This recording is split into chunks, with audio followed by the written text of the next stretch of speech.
और बड़ी खबर ग्वालियर से है, जहां पर आपको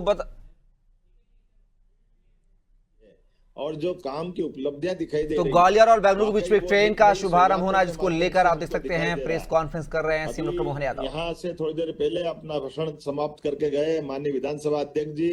श्रीमान नरेंद्र सिंह तोमर जी, पूर्व सांसद और पूर्व मंत्री माननीय जयभान सिंह पवैया जी, माननीय मंत्री प्रद्युम्न तोमर जी, माननीय सांसद भारत सिंह जी, माननीय मंत्री नारायण सिंह कुशवाहा जी, इस अवसर पर जयप्रकाश राजौरिया जी,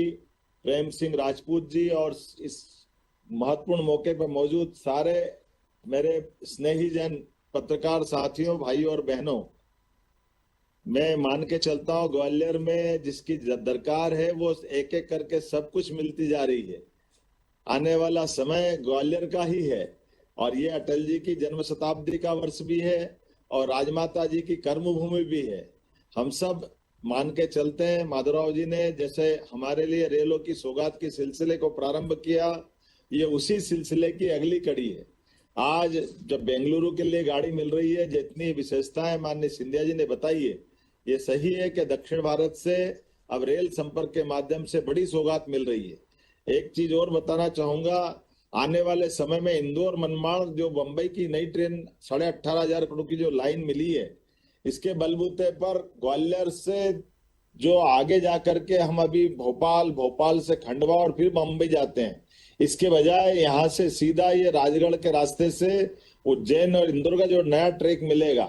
एक एक करके चंबल और मालवा, जैसे पार्वती काली सिंह चंबल योजना के माध्यम से पूरा क्षेत्र का विकास एक नया इबारत लिखने वाला है। ऐसे रेल संपर्क के माध्यम से, हवाई संपर्क के माध्यम से, और अब बहुत जल्दी हमारी कैबिनेट भी वहां होने वाली। माननीय सिंधिया जी को बताना चाहूंगा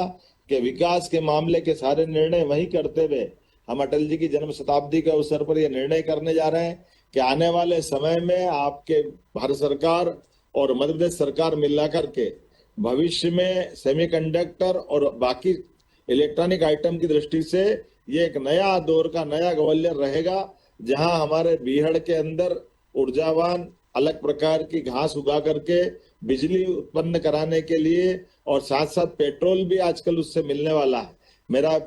एक दो विभागों के साथ अलग अलग प्रकार से प्रकल्प बन रहा है। आने वाले समय में मैं मान के चलूंगा कि ये पूरा क्षेत्र न केवल रोजगार के लिए, खेती किसानी के लिए, बल्कि शिक्षा के साथ साथ औद्योगिकरण के लिए भी एक महत्वपूर्ण स्थान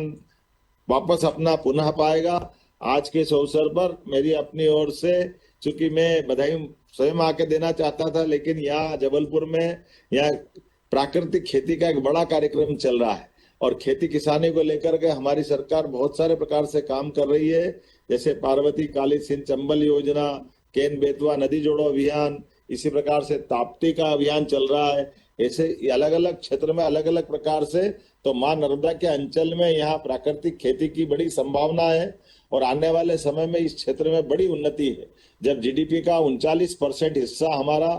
कृषि विभाग से, खासकर खेती किसानी से आता है, तो स्वाभाविक रूप से इसमें और काम करने की जरूरत है। लेकिन आज तो रेल का आनंद है और कितना अच्छा लग रहा है मुझे, पास में झंडी दे दी है, रेल सामने दिखाई दे रही है। ये आधुनिक तकनीक का समय है। आने वाले समय में निश्चित रूप से मध्य प्रदेश माननीय सिंधिया जी के साथ कदम से कदम मिला करके भारत सरकार के प्रधानमंत्री श्रीमान नरेंद्र मोदी जी के नेतृत्व में हम सब मिलकर के एक नए प्रकार की नई इबारत मध्य प्रदेश और देश के साथ मिलकर लिखेंगे। मेरी अपनी ओर से पुनः आप सबको बधाई, बहुत बहुत धन्यवाद। ये थे माननीय मुख्यमंत्री मध्य प्रदेश। बहुत सारी जी बातें हुई और यकीन दिला दिया कि ग्वालियर के विकास में नई आहट शुरू हो गई है। जो ट्रेन तैयार है, माननीय मुख्यमंत्री महोदय वहीं से झंडी दिखाएंगे और माननीय कैबिनेट मिनिस्टर श्री ज्योतिरादित्य सिंधिया जी, माननीय सांसद महोदय, माननीय सभी अन्य गणमान्य अतिथि यहीं से झंडी दिखाएंगे और ये ट्रेन से बेंगलुरु के लिए इतिहास के पन्नों में ये क्षण दर्ज हो रहे हैं। ये देखिए लंबी थी माननीय मुख्यमंत्री महोदय झंडी दिखाते हुए, साथ में माननीय कैबिनेट मंत्री जी, माननीय सांसद, पूर्व सांसद।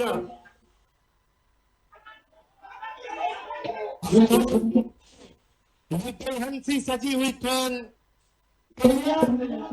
लोको पायलट साहब भी झंडी दिखा रहे हैं और ये चलने के लिए तैयार है। ग्वालियर से आज ये देती हुई